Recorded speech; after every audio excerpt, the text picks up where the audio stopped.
नमस्कार। शाम के अखबारों की चर्चा चाय के साथ।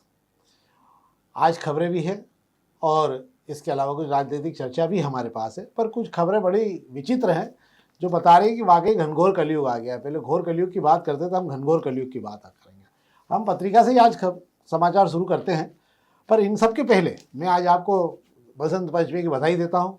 और आज पूरा शहर जो है सरस्वती पूजन के लिए, पूरे शहर भर में पूजन शुरू हुआ है। सरस्वती जी का शायद एक ही मंदिर है तुलसी नगर में, और वही केवल मंदिर सरस्वती जी का यहाँ इंदौर में है। बाकी जगह का तो मुझे आइडिया नहीं, पर एक सरस्वती जी का मंदिर जो है तुलसी नगर में बड़ा भव्य पैमाने पर है, जहाँ पूजा पाठ निरंतर होता रहता है। तो आप सभी लोगों को बधाई। पर हम खबरें शुरू करते हैं, हम पत्रिका से ही शुरू कर रहे हैं पहले। और पत्रिका में आज घनघोर कलयुग की पहली खबर है ये कि बड़ा बेटा बोला पिता की लाश के 2 टुकड़े कर लो, मतलब आधा वो जलाएगा और आधा वो जलाएगा। ये मामले कुछ ऐसे होते हैं, टीकमगढ़ का मामला है ये, और पिता के अंतिम संस्कार को लेकर छोटा बेटा पिता की सेवा करने के बदले उनका अंतिम संस्कार करना चाहता था। बड़े बेटे ने भी भांजी मार दी कि नहीं हम करेंगे, और इतनी खींचतान हो गई कि दोनों के बीच में यूँ लगा कि भैया आधा टुकड़ा कर दो, आधा तुम जला लो, आधा हम जला लेंगे। पर इन सब चीज़ों से मानवीय संवेदनाओं की क्या स्थिति होती जा रही है ये दिखाई देती है कि भाइयों में आपस में प्रेम नहीं है, पर केवल अहंकार और अपने अस्तित्व को बचाने के लिए ये लड़ाइयाँ होती हैं। ये बड़ी दुखद है। एक और खबर है इसमें कि रेसिडेंसी कोठी की, जो रेसिडेंसी इलाके की जितनी ज़मीन थी उसको लेके पेच आ गया। मैं सोचता हूँ मेरे साथ 30-35 साल का जो जर्नलिज्म का जीवन है उसमें 5-6 बार तो मैं देख चुका कि इसमें आखिरी में पेच ही आता है, और ऐसा पेच आता है कि वो पेच फिर खुलता ही नहीं है। इसके पहले कई बार इसकी जांच वाँच पड़ताल हो चुकी, और फिर वहीं का वहीं ढाक के 3 पात हो गए। लीज की ज़मीन के लिए अब शासन से मांग रहे हैं मार्गदर्शन, तो मार्गदर्शन शासन से आता नहीं है, क्योंकि यहाँ बड़े बड़े दिग्गजों के नाम हैं और बड़े बड़े दिग्गजों की ज़मीन है। क्या है शेखर जी पूरा सीन? बिल्कुल आपने सही कहा है, वही हो रहा है जो हर बार होता हैगा। जिला प्रशासन ने अपनी तरफ से कार्रवाई शुरू की, कागज मांगने शुरू किए, कागज भी सारे आ गए। अब जिला प्रशासन ही तय नहीं कर पा रहा है कि वो जमीन नजूल की है कि नहीं है। अब शासन से अगर आपको मंजूरी मांगनी है, शासन से आपको मार्गदर्शन मांगना है, तो आपकी जांच का कोई औचित्य नहीं है, और ये उसी दिशा में जा रही है जांच जैसी पहले जाती रही है, और वैसा ही चलता रहेगा। जो जहाँ काबिज है वहीं काबिज रहेगा, और सब कागजों की बातें कागजों में ही सिमट कर रह जाएगी। हाँ, मुझे लगता है ना नजूल का कोई फैसला हो पाएगा, पर अधिकारी फिजूल में इस काम में लग जाते हैं बिना बात के, और उसके बाद में जब आपने पहली अनुमति ले लेना थी आपको, पर इतने समय तक काम किया और बाद में फिर अब ये कागज़ जो है फाइल बन के अपने आप में रखा जाएंगे। तो ये तो थी पत्रिका की खबर। अब हम प्रभात खबर की खबरों की बात करते हैं। आज बेसिकली क्या है, शहर पूरा गोलूमय हो गया है। गोलू पंडित के जन्मदिन में आज जो है पूरा शहर जो है, तमाम अखबार जो है गोलू जी के जन्मदिन की बधाइयों से भरे पड़े हुए हैं, और इसीलिए जिसको जहाँ जगह मिली उसने उतनी खबर तो लिख ही दी है। पर हम खबरों की बात कर रहे हैं। हाँ, उषा ठाकुर का जन्मदिन भी है, इससे हम राजनीति में बात करेंगे। तो एक तो वापस वहीं के वहीं आगे लौट के नगर निगम के जवाब में अटक गया है बड़ा गणपति का पुल जो है। इसमें क्या बात है, 3 लेन ब्रिज का काम बनना था और नगर निगम ने जवाब नहीं दिया है, और पाइपलाइन और पिलर आ रहे हैं इसके अंदर। ये पहले भी खबर हुई है शायद आपके यहाँ पे, और ये पिलर और पाइपलाइन और आपके यहाँ तीनों ही अटके पड़े हुए हैं उसी पे, जिसका कुछ फैसला हो नहीं पा रहा है। क्या है शेखर जी? बिल्कुल आप सही कह रहे हैं कि ये जो शहर के जो इंजीनियर जानकार लोग जो हैं, जो बड़े बड़े ऑर्गेनाइजेशन में बैठे हैं, नगर निगम आईडीएम है, वे किसी भी प्रोजेक्ट को बनाते हैं जब उनकी काबिलियत जो है ये खबर तय कर रही है कि जिस बड़े गणपति पुल पर, ये बड़ा गणपति पुल मैं आपको बता दूं एजेंसी की तरफ से शुरू होकर ये उस तरफ की ओर जाएगा, राजमोहल्ला की तरफ उतरेगा। इस तरफ ट्रैफिक का ज़्यादा दबाव रहता है, उसको कम करने के लिए पुल बनाया जा रहा है। बढ़िया आइडिया से टेंडर वेंडर भी हो गए, सबसे अच्छी बात यह है।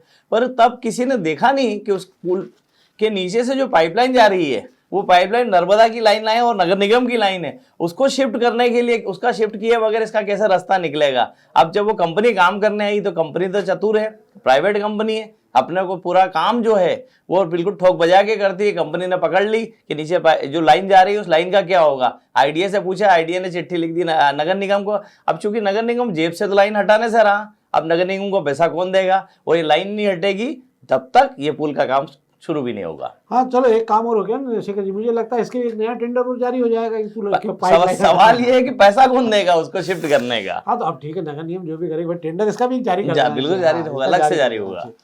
अब हम अग्निबाण की खबरों की बात कर लेते हैं। तो अग्निबाण आज 32 पेज का अखबार है। 32 पेज के अखबार में से मैं सोचता हूँ शायद मुझे दिख रहा है 24 पृष्ठ जो है वो गोलू में है, मतलब पंडित गोलू शुक्ला के जन्मदिन की बधाइयों से भरे पड़े हुए हैं। एक प्रश्न कोने कचारे में जो है, एक प्रश्न जो है उषा ठाकुर जी का भी उनका जन्मदिन है। उनकी लोकप्रियता का अंदाज आप इससे लगा सकते हैं कि ना तो इंदौर में और जो महू में लोग हैं उन्होंने एक ने भी उनको धन्यवाद तक नहीं दिया होगा जन्मदिन का, क्योंकि वो जहाँ रहती हैं वो अपनी खुद की राजनीति करती हैं, ये उनकी हालत है।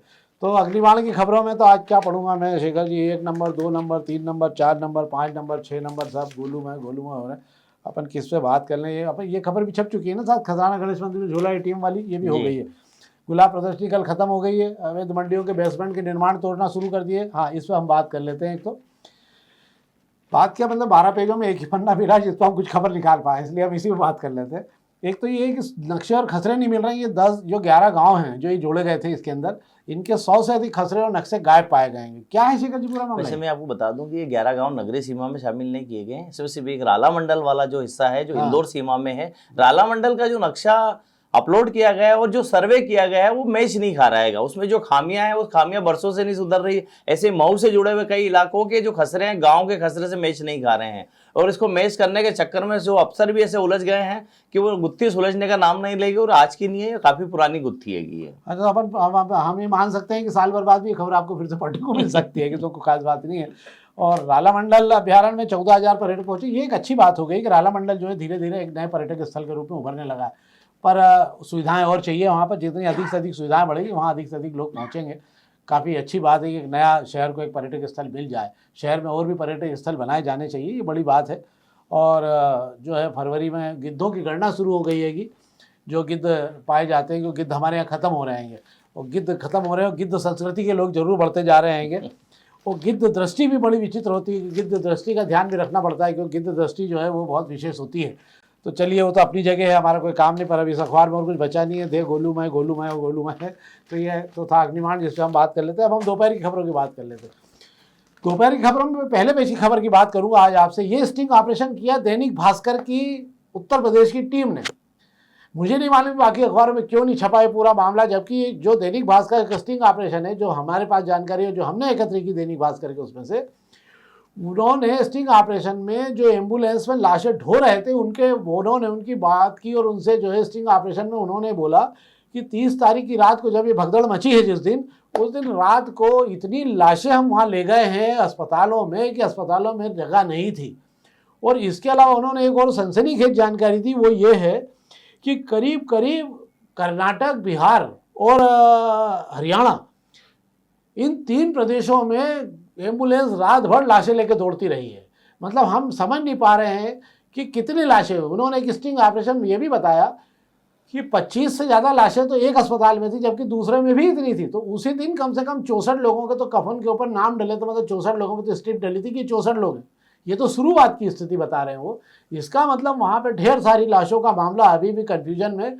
बड़े आश्चर्य की बात यह है कि सरकार जो है इस पूरे, हम आपको स्टिंग ऑपरेशन के फोटो इसलिए दिखा सकते हैं कि दैनिक भास्कर की पूंजी है, पर आपको आश्चर्य होगा कि सरकार न तो दैनिक भास्कर के इस पूरे मामले में खंडन करने को तैयार है, न ही जो 1500 लोग लापता हो गए, जिनको लेकर खोया पाया केंद्र के बाहर जो ठंड में डब्बे पे सोए हुए लोग हैं, उनको भी कोई जानकारी नहीं मिल पा रही है कि उनका परिवार कहाँ है। उनके घरों में भी वो पूछ चुके हैं कि आए हैं क्या, तो वो नहीं आए।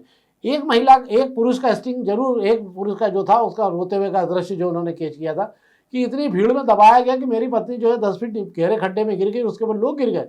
तो उसने मुझसे चिल्ला के कहा कि मेरा बचना मुश्किल है, तुम घर जाओ और अपने बच्चों का ध्यान रखना। बोले मैं अब नहीं बच पाऊंगी। फिर उसके बाद वो भी नहीं मिली। तो ये सब चीज़ें उस स्टिंग ऑपरेशन के लगभग बताई गई। हम नहीं समझ पा रहे हैं कि क्या कारण हुआ है कि लोग इस पूरे मामले पर, पूरी सरकार बड़ी मौन बैठी है कि, और अभी कुछ होता, एक पुल गिर गया था वहाँ पश्चिम बंगाल में, तो उसको लेके हाहाकार मचा दिया था कि और लोग मरते हैं, ऐसा होता है। ये राजनीति है, ये राजनीति और गंदी राजनीति है ये। पर एक और चीज़ है, आज जो है ट्रंप ने जैसी टैरिफ लगाया है कनाडा पे और मैक्सिको पे, तो ऐसा, और चीन पे, ऐसा कोहराम मचा कि सारी मुद्राएं जो है 10 मिनट में ऊंधे मुँह गिरी। और भारत का शेयर बाजार तो बिना उसकी कांप गया तो 800 अंक गिर गया मात्र 1.5 घंटे के अंदर, और रुपया चला गया 87 के पार। इससे मुझे लग रहा है कि अभी टैरिफ लगाया नहीं, पर टैरिफ लगा दिया तो रुपया जाएगा 90-92 के पार। तो सीट बेल्ट और सब कस कसा के बांध दीजिए, अगली महंगाई आपके दरवाजे में बहुत तेजी से आने वाली है, खासकर पेट्रोल और डीजल और गैस की। तो ये तो थी पहले पेज की खबर।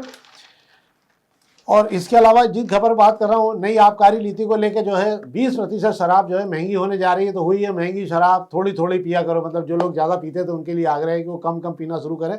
20% बहुत ज़्यादा होता है, तो 20% उनको भी कटौती करना पड़ेगा। क्या है शेखर जी? बिल्कुल। आबकारी नीति में हर साल जो ठेके रिन्यू किए जाते हैं बढ़ा के ही किए जाते हैं, कम नहीं होते हैं, क्योंकि पीने वाले भी बढ़ते जा रहे हैं और उनके घटकने का जो मात्रा है वो भी बढ़ती जा रही है। इसलिए सरकार अपना काम अब खाटा पूरा कर लेती है। और सरकार ने भी जिन धर्म स्थलों पर 13 जिलों में शराबबंदी की है, अब उसकी भरपाई भी सरकार को करनी है। इसलिए 20% जो है शराब का रेट बढ़ा दिया गया, ठेका देने में बढ़ा दिए गए, तो शराब के दाम बढ़ना स्वाभाविक है। नहीं, एक और संशोधन कर दिया गया है कि पहले ये था कि अहाता जो हुआ करता था वो ठीक शराब की दुकान के पड़ोस में होता था।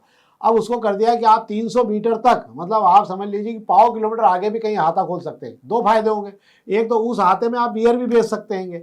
दूसरा फायदा ये है कि एक और कलाली मिल जाएगी एक्स्ट्रा आपको चलाने के लिए। तो एक के साथ में एक आपको गिफ्ट, मतलब गेट 1 बाई 1 का धंधा भी शुरू हो जाएगा और शराब भरपल्ले दोनों साइड मिलेगी। क्योंकि यहाँ तो अहाता छोटा सा बन ही जाता, वहाँ जो है और बाकी सारे लोग जो हैं आते के बाहर भी पीते रहते हैं। तो शराब को लेकर सरकार ने नई नीति बनाई है, क्योंकि अगला पूरा बजट और हमारे और आपके जैसे तमाम लोगों के खर्चे जो हैं वो शराब के खर्चों के कारण ही।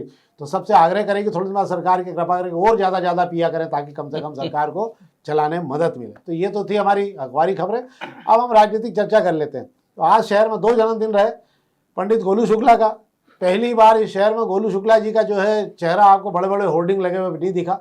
उन्होंने ये संस्कारवान काम बहुत अच्छा किया, हमारी तरफ से उनको बधाई भी, जन्मदिन की भी और इस संस्कार निभाने की भी। हालांकि इस परंपरा की शुरुआत जो है महापौर जी ने अपने नवाचार कार्यक्रम से शुरू की थी।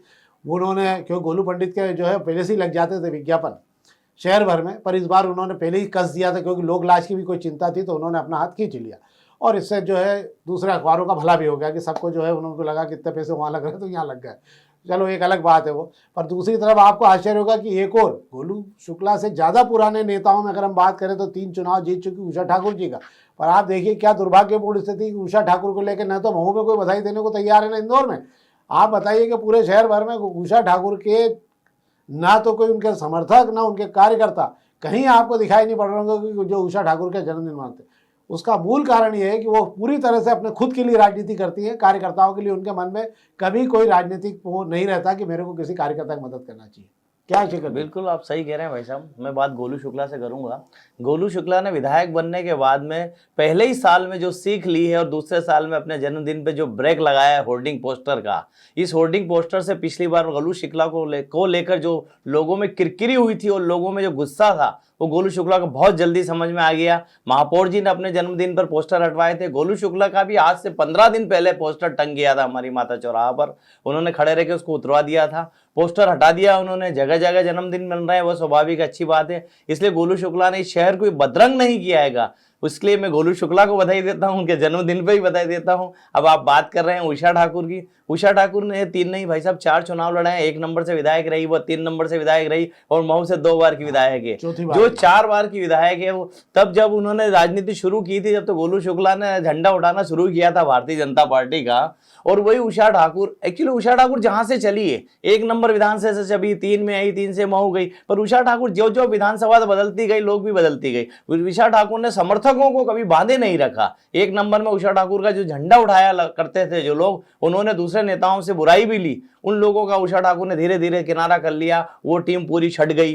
फिर 3 नंबर की टीम की बात करें, 3 नंबर की टीम छट गई और 2 जगह उषा ठाकुर ऐसा करके महू की तरफ कूदी थी, तो वहां के लोगों को अच्छे से समझ में आ गया था, इसलिए लोग खुद ही छट गए और उषा ठाकुर के लिए अपनी एनर्जी और अपना पैसा खर्च करने में मुनासिब नहीं समझ रहे हैं। इसलिए हमको देखने को मिल रहा है कि जिस अखबार में दोपहर के अखबार जो आज विज्ञापनों से भरे हुए हैं 2 नेताओं के जन्मदिन, जिसमें गोलू शुक्ला के विज्ञापनों में कहीं एक विज्ञापन उषा ठाकुर का नजर आ रहा है, बाकी सारे विज्ञापन गोलू शुक्ला। बात ये नहीं होती है कि कौन लोग आपके लिए खर्चा कर रहे हैं, सवाल ये कितने लोग आपके लिए खर्चा कर रहे हैं। बात पैसे का सवाल नहीं। उषा ठाकुर भी 4 बार से विधायक है, मंत्री रही है, उनके पास भी बड़े लोगों की कमी नहीं है, पर वो बड़े लोग भी जब खर्चा करने की बारी आती है, जब मुझे नहीं लगता कहाँ गायब हो जाते हैं। शायद वो भी हिसाब किताब लगा लेते हैं कितना फायदा नफा नुकसान हुआ था। नहीं, उषा ठाकुर जी के साथ में नफा नुकसान के लोग देख चुके हैं। तो उषा ठाकुर जी के सारे खर्चे जो हैं इंदौर के पुराने शराब के कारोबारी रहे हैं, जो ठेकेदार वही उठाते रहे, गाड़ी भी उन्हीं के सौजन्य से पहले चलाती नहीं है, वो तो एक अलग बात है।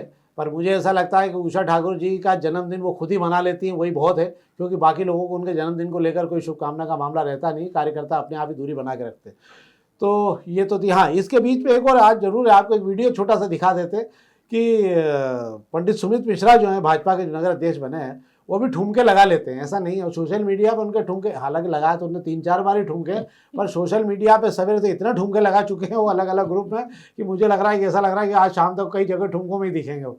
तो वो भी आप जाते जाते एक झलक देख सकते हैं तो हमारे इस कार्यक्रम में। अब आप उस झलक को देखने के बाद हम फिर आपसे आग्रह कर देंगे कि कृपा करके इस कार्यक्रम को अधिक से अधिक लोगों तक पहुँचाएँ और अधिक से अधिक लोगों को हमारे लिए जोड़ें। बहुत बहुत धन्यवाद।